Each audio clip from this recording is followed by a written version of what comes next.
Well, while we continue to talk about wind across the Northeast, it is nothing compared to what Southern California is dealing with. Now, Santa Ana winds are something many of us have heard of, and they occur a lot. They tend to get these big wind events every year or so, but they're not all created equal in any way.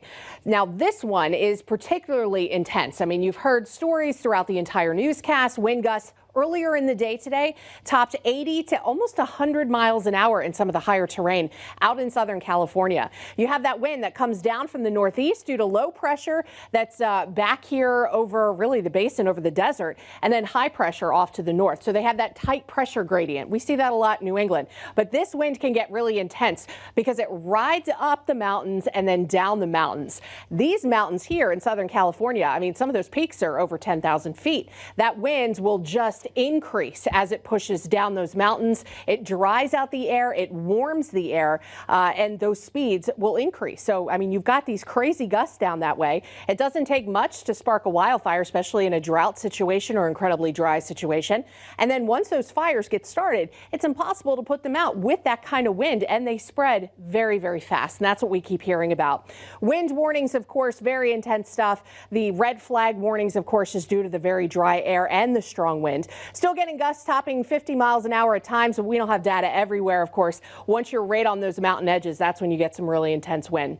Multiple wildfires, but the main ones, of course, the Eaton fire and the Palisades fire, which continue to burn at incredible rates, and they're very, very difficult to control. Producing quite a bit of smoke, too. So while LA downtown isn't dealing with the fire, the smoke and the poor air quality, they certainly are. Now, the low pressure system leading to this event is actually going to be making its way east. As it moves east through Texas, it starts tapping into Gulf Coast moisture and blossoms into this massive storm system. Severe weather across the Gulf Coast, but on the northern side of this, from Dallas all the way up through especially central Arkansas, they're going to get a massive snowstorm. Even some ice moving across areas like Birmingham, Alabama, possibly Atlanta, Georgia, dealing with some ice. The main part of the storm is going to move off the North Carolina coast, and it heads right out to sea.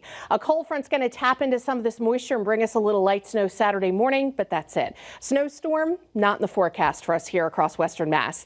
Tomorrow, the wind is the biggest issue, of course. Wind advisories continue for everyone. Gusts still up to 50 miles an hour. Wind will back down on Friday as high pressure builds in. Then on Saturday, minus the snow showers, it's a really quiet weather day. Plus, we lose the Arctic air mass and we get back above freezing for a couple of days. Sunday, we'll have some sunshine, 34, a little brisk behind that departing system. Then next week, a mild start compared to normal, and then more cold air mid to late next week. Chris and Abby.